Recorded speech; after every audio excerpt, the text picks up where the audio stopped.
Before we actually start developing our game, we will start by having a look at how we even create a game project, or better yet, a SpriteKit project in Xcode.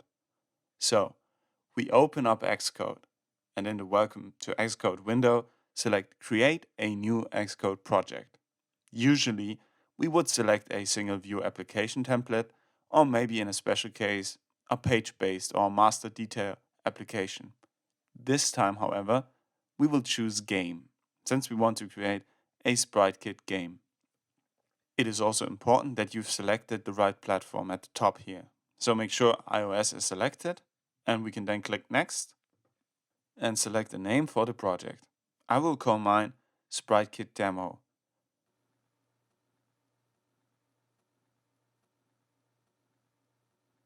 Team, organization name, and organization identifier are of course individual, so you will have other different values in here, but that's fine since they are specific to your profile.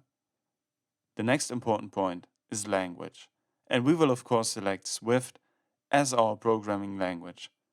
Game technology also has some different choices, but we are selecting SpriteKit since this course is about set framework. Devices can be left at universal, and we don't have to worry about the stuff that comes below for now. So simply hit Next. We select a place for our project to save its files and then hit Create, which will give us a brand new SpriteKit project containing the default SpriteKit template. So without further ado, I will run the project by clicking the play button in the top left corner. Now you should see the exact same thing if you run your project. We have a label with the text Hello World, and if we click and drag on the screen, we will get colored shapes that rotate and scale and then disappear. This is the current default SpriteKit template, which will be present every time we create a new SpriteKit project in Xcode. I will now stop the app so we can take a quick look at what we have here. Let's first look at the GameViewController.swift file. It contains the GameViewController class, which presents our scene. It is initialized here with the scene file GameScene.sks. This file is also in our project structure here, and if we select it, we can see that this is just a blank scene with the label Hello World written on it. There's a second SKS file that contains two SK actions that make up the pulse action. The third important file is the GameScene.swift file that contains some code for the label and the spinny node, which is used for the shapes that we just saw when we were running the application.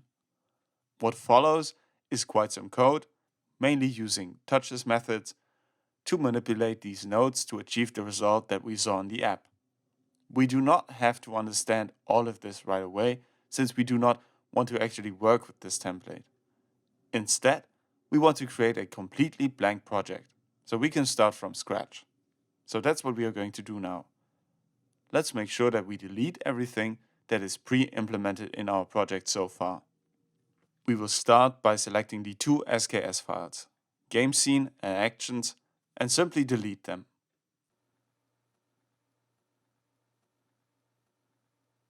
We can then, in our game scene, start by deleting the gameplay kit import since we do not need it, and then delete pretty much everything inside of the class, starting with the two properties here.